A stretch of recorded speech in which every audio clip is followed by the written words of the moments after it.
scripture lesson this morning is very long. We begin in Genesis and end up in Revelation. No. Oh, man. The scripture lesson this morning is Genesis 2, beginning at verse 22 and reading through 24. It's verse 23 through 24. The man said, "This is now bone of my bones and flesh of my flesh. She shall be called woman, for she was taken out of man." That is why a man leaves his father and mother and is united to his wife, and they become one flesh.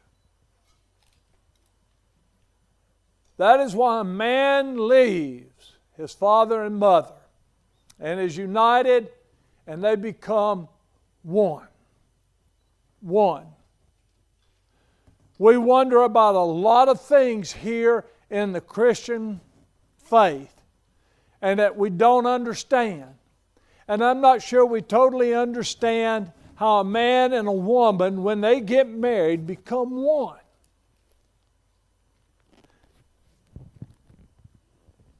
After almost 52 years of marriage, on Thursday nights when my wife has to go down and spend the night with her father, I miss her. I just simply miss her presence in that house with me. Why? Because we're one. We're one. God pronounced us one at the ceremony, but over the years we have grown to become one.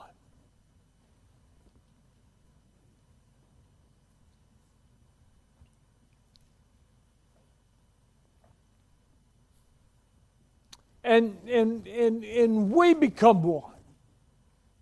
You become one. You become a family that may be made up, just like the church, of many different people in your family, but as a family, you are one. Using myself again, Jenny and I live on the Willis compound in Hillsboro. Well, that's the truth. I mean, her daddy's right here, kind of central. One sister's right here. A sister and a brother's right over here, and a brother's right there, and then Jeannie's right here, and Bobby's right there. We're all just within reach of each other. And all you got to do is pick up the phone and they'll come. Each and every one of them. Why? Because we're family. I married in to that family. There's a shop right down the road because they're farmers. And it's got everything in the world a man's desire can think of. You know? If I want to look at things, I go to Home Depot and look at them. But if I need to use one, I go to the shop and borrow. And why? We're family. Do you realize how you become one? You become one by doing things together. You become one by being closer to each other than you are anybody else in the whole wide world. A man and a wife.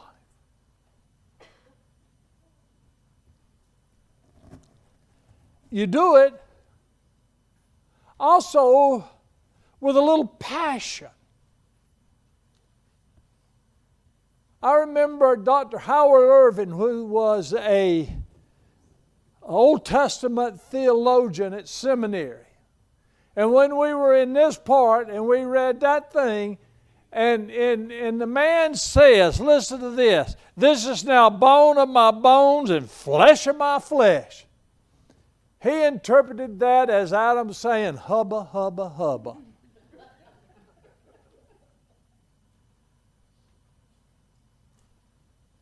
There's something different about me looking at my wife than there is anybody else in this world.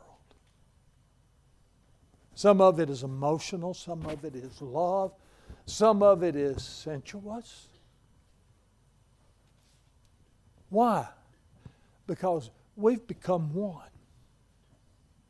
And we've become one in a lot of ways. One of the ways we've become one is in our older age, it takes two of us to remember names. You know? Sometimes I get the first name and she gets the last. Sometimes she gets the first name and I'll get the last. And we've become where we are like that. But let me tell you this. One of the ways that you become one, you are one. The Scripture says you become one. You don't have to do anything to make yourself one. God has already made you one. And I discovered, I had a man at one of my, at my very first church. And we got talking. This man had been to seminary. This man had done a lot of things. And he was a wannabe preacher. And he was asking me, he was so fundamental and everything. And he said, I told him one day, I said, you know, we're one. God speaks to both of us. And he didn't believe that. He believed God only spoke to him. And he asked me, he says, John, just how often does God speak to you through your wife? And I went, 50% of the time. If we're one, if the two have become one, God's going to use both of us. Why? We're one. And here's the other thing about a marriage. God's not going to leave one person in marriage this direction and lead the other person of a marriage in this direction. Guess which way He's going to lead you? Together and going together. A marriage. A man and a woman who have decided to take each other forever. Forever. Forever. In the Old Testament, a marriage was considered a covenant. And in the Old Testament, guess what? Covenants could not be broken. Could not be broken. We could say that Mike and I made a covenant with each other. And we pledged certain things in that covenant. Basically, all that's mine becomes his, and all that's his becomes mine because we become one in that covenant. And it can't be broken. And let's just say I decide that I want to break that covenant. He has the legal right to kill me. The breaking of a covenant brought about death. That's why the Scripture talks about no divorce. And if you've been through a divorce, it doesn't mean you're bad or ugly or mean or anything else. It means you broke covenant. But then guess what happens? There's a little thing known as forgiveness. Forgiveness. Forgiveness. If we confess, God is faithful and just to forgive us and to cleanse us from all unrighteousness. And then in Hebrews, the writer of Hebrews says it twice. It says, not only does God forgive our iniquities, He forgets them. He forgets them. Now, how do you put that? How do you get that and wrap your mind around that? Because God's not going to always be saying to you in your life, you screwed up. You messed up. You blew it. No, He forgot it. He's forgot it. And we, even as married people, live together in a covenant with God. And the covenant that will take place here this morning is a three-way covenant. It's a covenant between the man and the woman and God. And when I start reading parts of the ceremony, please listen to the parts where it says this is what God will do in this covenant, in this new home, in this new family. So God actually takes part in that covenant.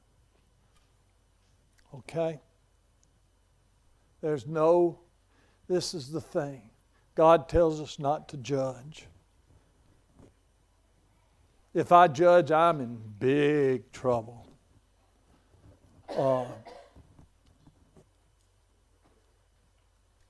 Because we've done things. And God doesn't judge us. Through the blood of Christ, we're forgiven. In the blood of Christ, everyone's been forgiven.